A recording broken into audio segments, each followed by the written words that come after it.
Hello, and thanks so much for joining us. I'm Carol Jenkins. The program is Black America, and my guests today started their careers as community organizers.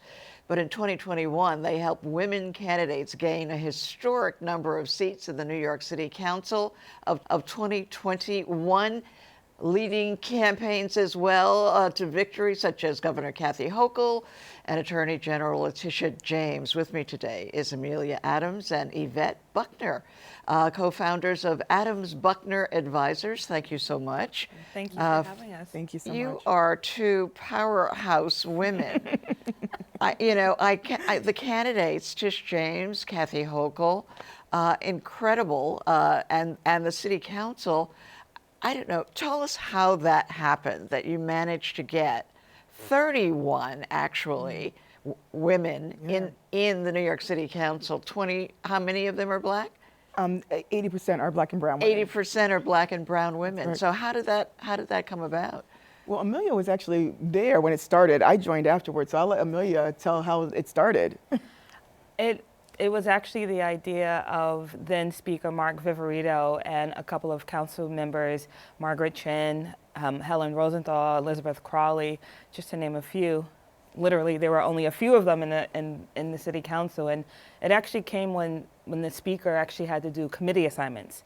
We didn't have enough women to fill all the committees, so the women ended up having to triple, quadruple, and serve on more committees than their male counterparts. And then she said, we need to get more women elected. And we called on Higher Heights, Eleanor's Legacy, Planned Parenthood, and we all sat at the table and said, we need to do something about this. And that's how 21 and 21 was birthed. Yeah. And now you're calling it the new majority? We call it the new majority because now there's a majority of women in the city council. First time ever, it's historic. First time we've ever had a woman-led majority council. And so what we want to do is keep and sustain the majority.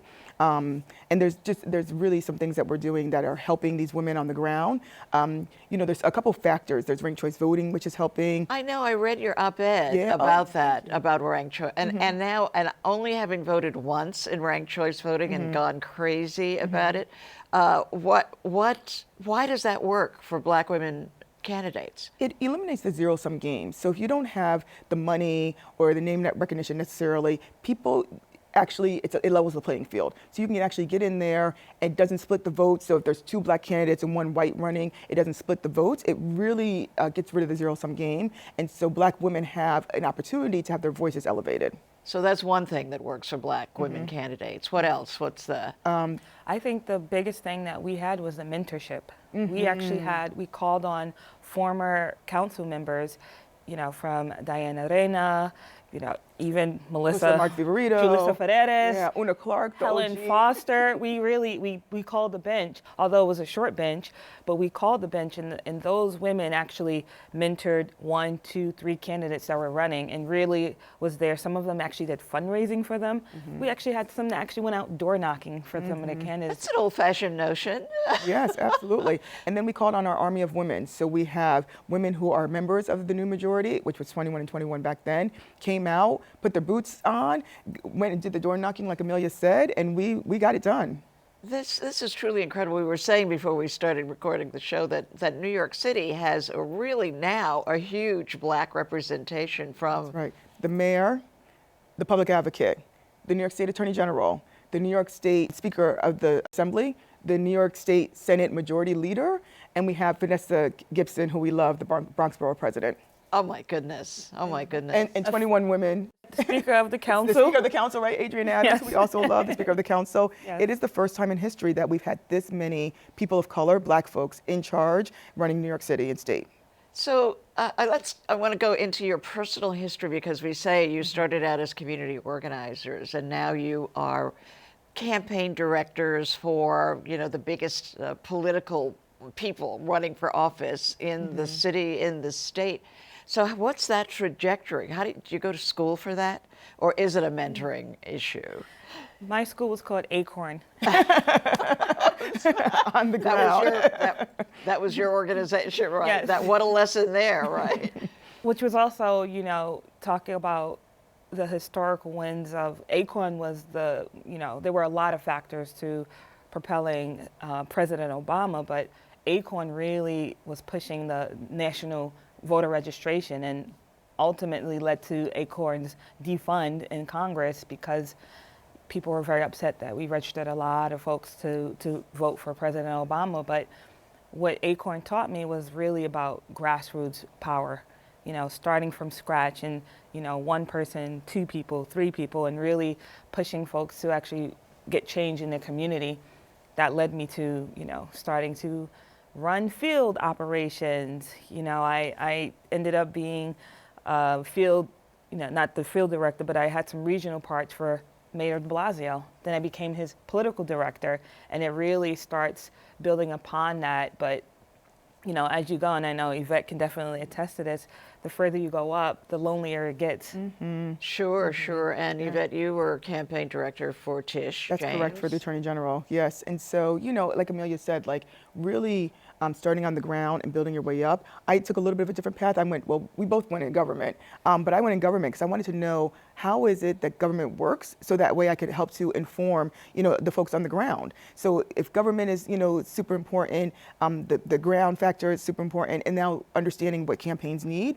And so that way you kind of put those three things together to really make a recipe for success. So you all have the political candidates, but you also do legislative work. That's right. Talk to me a little bit about that, because you may know that I've been working on the ERA for a while, and it's legislation that's been percolating along for 100 years, and it's insane. So how do you advise on actual policy legislation?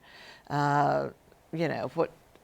Amelia. I actually, I tell a lot of our clients, I view this as a campaign, kind of like an organizing model where you actually have to educate, you have to build support, and it's, sometimes there's legislation that have been on the books for 1 month or 10 years, and it really, and change in administration really does not help us, but really trying to get at, I try to really pull in personal narratives. One of the I want to say the biggest clients, but one of our really clients that are close to our hearts is the Barred Prison Initiative. Really having folks who went through the Barred Prison Initiative, telling legislators their stories, really changes the narrative versus just me telling them why they should actually support college and prison. And, in New York State, there's about 5,000 lobbyists, and less than 150 of them are black, and less than, 50 of them are black women. And so for us to come together, we always say we put our superpowers together to really maximize what's out there to help our clients and to help clients that are education clients. And we have a black maternal health client because, black women are dying 8-to-1 to their white counterparts. Just. So getting those stories out, because on the ground, there's all of these stories, there's all these personal experiences that folks are having, and it's not filtering to the top. So getting that word out, having legislators know, and to make change that truly impact our communities. Well, we recently just celebrated, I don't want to use the word celebrated, marked Equal Pay Day, and I know you do some of that diversity work as well, moving women and people of color up the ladder. This time around, the new information that we have is about women at the top, the managers, and the discrepancy there, almost $40,000 gap between what women are paid and what men are paid generally.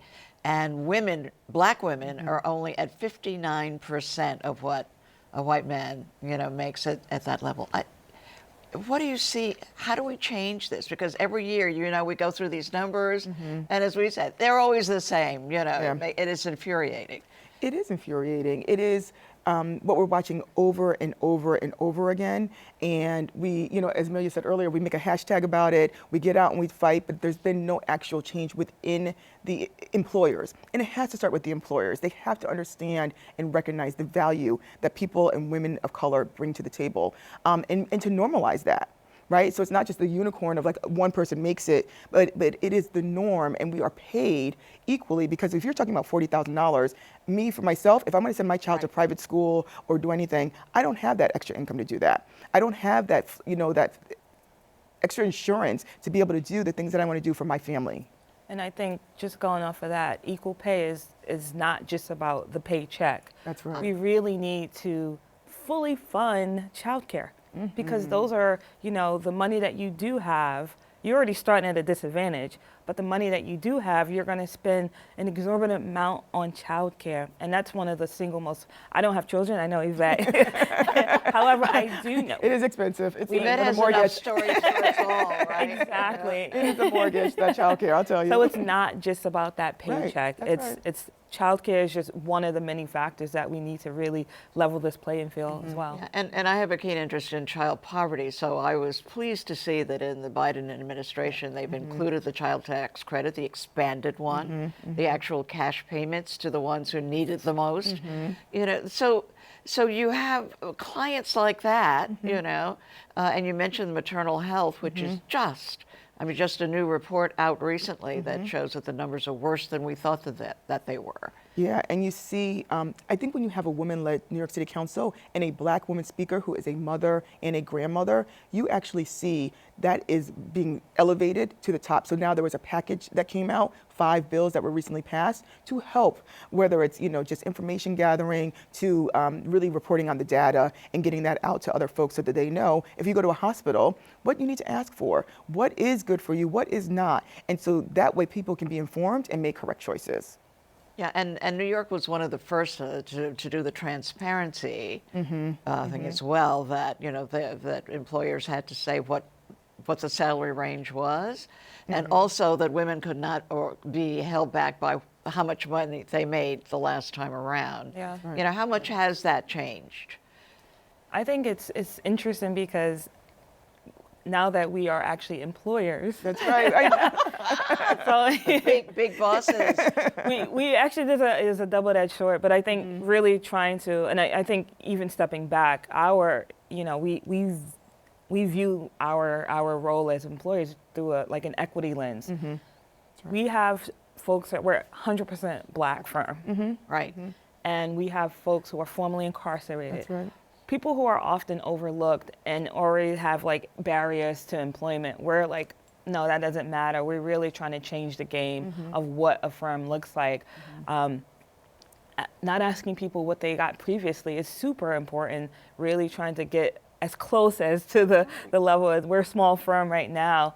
And I know that the transparency bill, we were like, you know, we definitely support it, but we're like, comparing us to a bigger firm, someone may say oh, their starting salary is a lot lower, but it really depends because we don't, we have smaller clients where, we kind of stay away from real estate, but that definitely does help to give the employee kind of a little bit of a confidence. And the security.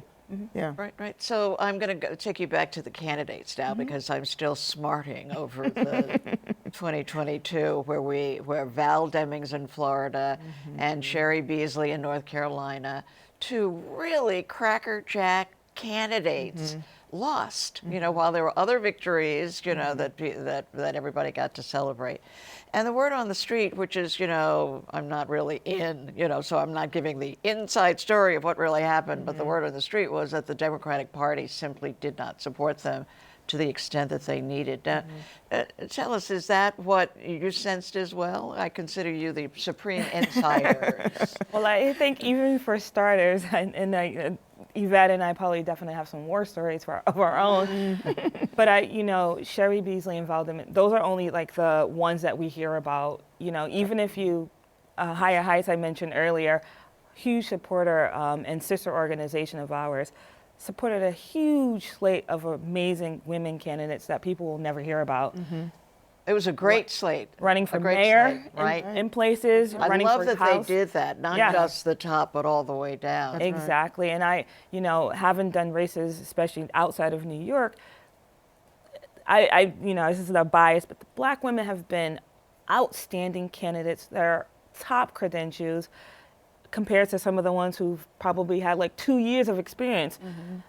Public defenders, it's the caliber of these candidates are amazing. And that's just one of the factors of being overlooked, from historically an institution that didn't really prioritize black women candidates. And I think getting out there early, I think the secret sauce to 21 and 21 and now the new majority was that you have to endorse early. You have to have folks who are there lined up in queue, ready to endorse, and help to give you access to the things that Black women don't necessarily have access to, such as fundraising and wealth, right? Like money on the ground and a ground game and online is very important because everybody gets their news differently. So whether it's like people door knocking or people looking online to see more information about you, having the investment of the party and other folks to really elevate you, it's so key. And I think that's what we did with 21 and 21, and that's why it was important that those women got elected.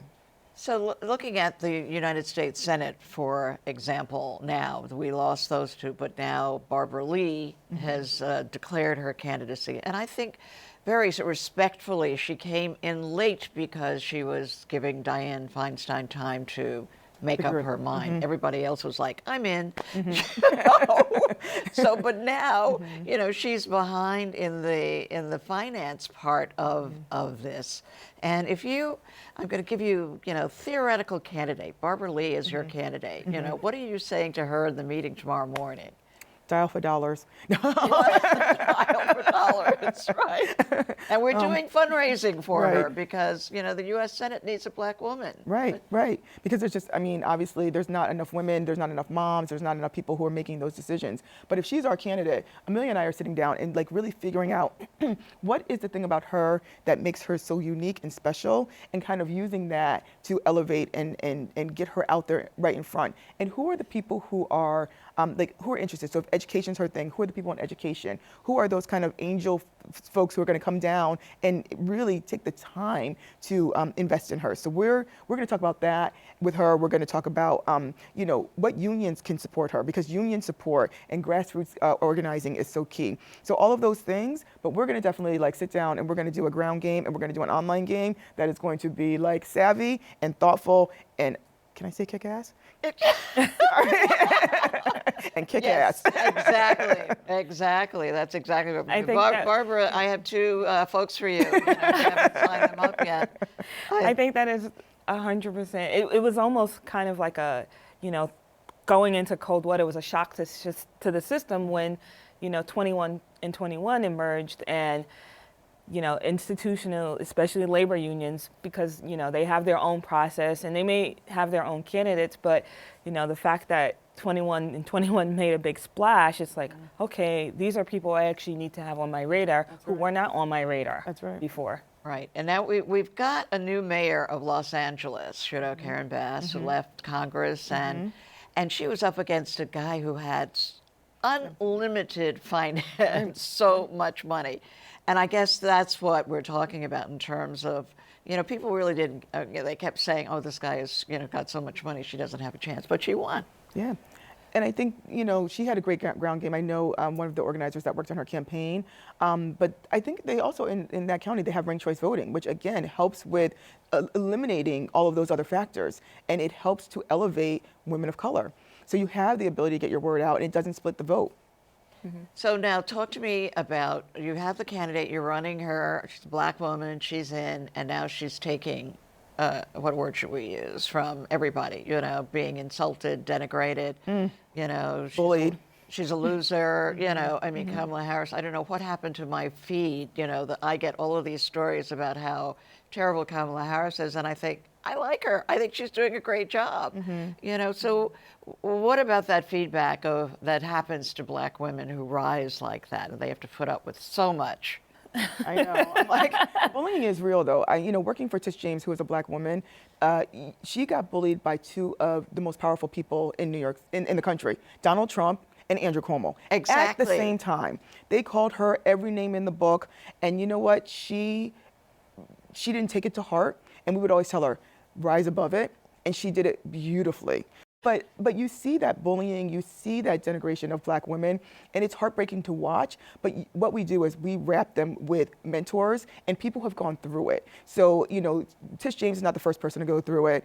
You know, Barbara Lee's not going to be the second person to go through it. How do we make sure that there are women who are talking to them all the time, giving them those tools and the skills to kind of really just take that out of the game, take that noise and just put it somewhere else and really focus on the issues? Because if you don't have the ball, they can't tackle you.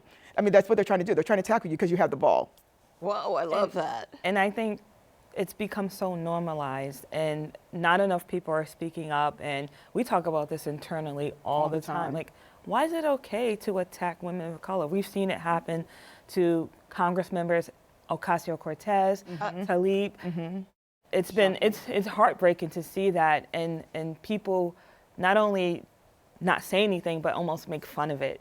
Yeah. Oh, well, it's open season on women of color. You know, that this name calling is just outrageous. Now you're training young women. Right. And let's talk about that. You know, the young people who are going to be mentored by you and the other women who are already in office and who can learn how to handle all of this that they're going to be up against. Tell us. So the new majority, we take interns in, and so it's open right now. We're looking for women who are interested in learning more about public service and how to really get on the ground. Like, the reason why Amelia and I learned all of this is because we had women, we had organizations that were really open to us learning, right? And who really invested in us. So come learn what it is about a district. Learn what it is to door knock. Learn what it is to do field campaign. Learn from the bottom up. And I always tell people a lot of it is data. Sometimes you're just sitting and you are going through the data and cutting turf.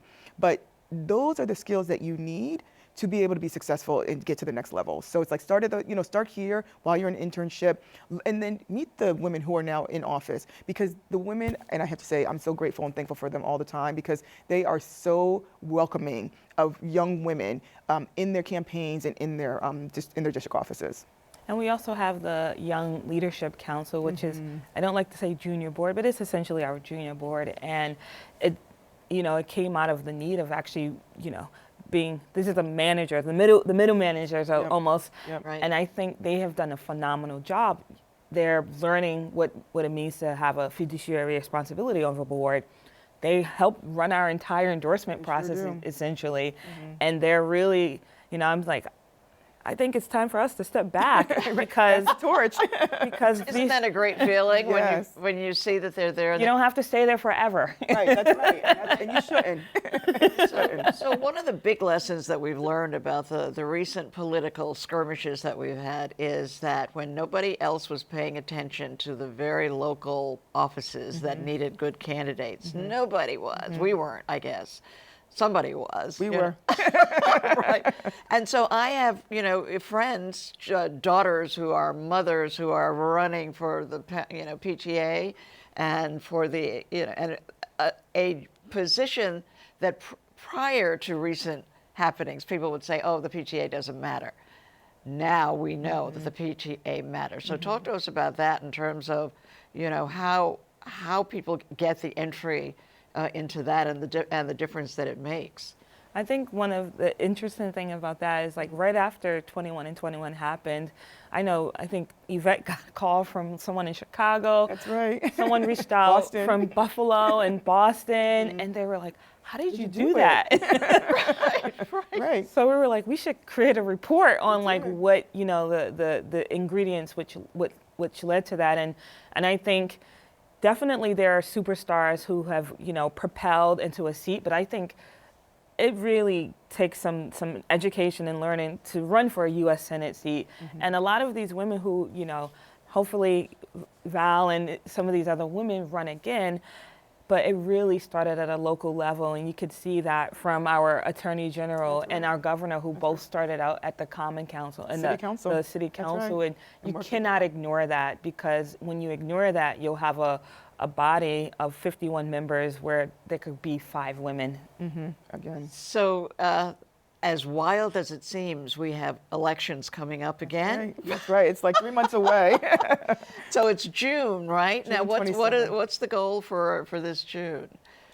Oh wow! So we are we're really getting our army ready, right? We are. I always say We've already got it ready. we've got it ready. I was like, we're lining them up. I feel like you guys are ready. You're ready. We're I've getting done them petitioning already, and I'm going to be signing up for a So few more. so talk about petitioning a bit. It's so funny when people ask on the street, why do we have to petition? And I said, so that an incumbent doesn't just walk right back into the office. Right. I said, it's kind of almost like a mid-year review when they have to come back to you and say, I need to be on the ballot again. Well, what have you done for us? You know, they can talk about their record. So I think petitioning is a really good thing for democracy, where you're not automatically on the petition because you're an incumbent. That's right.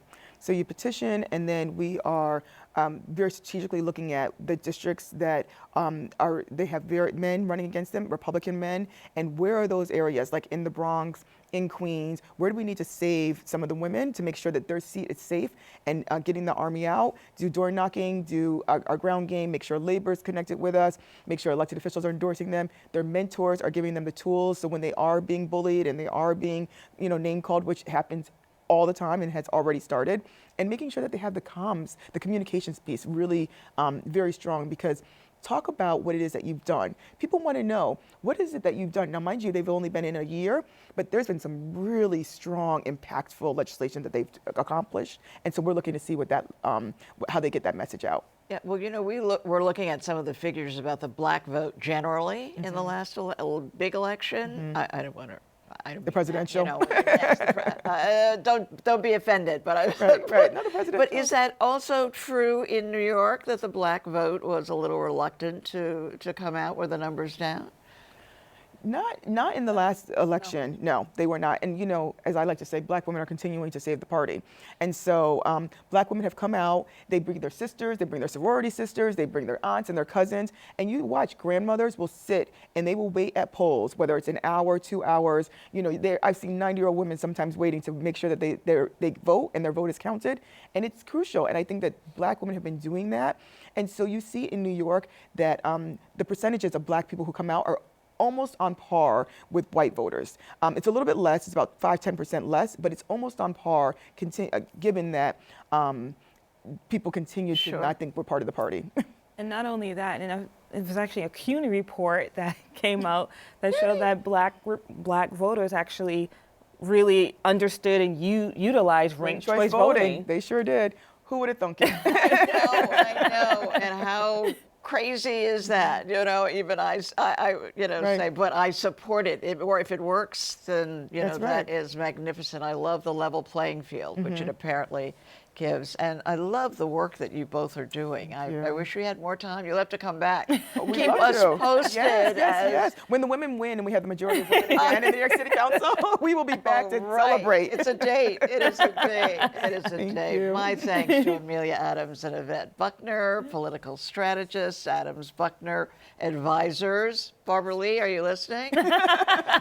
We're here. They're strategists and co-founders for really great political work.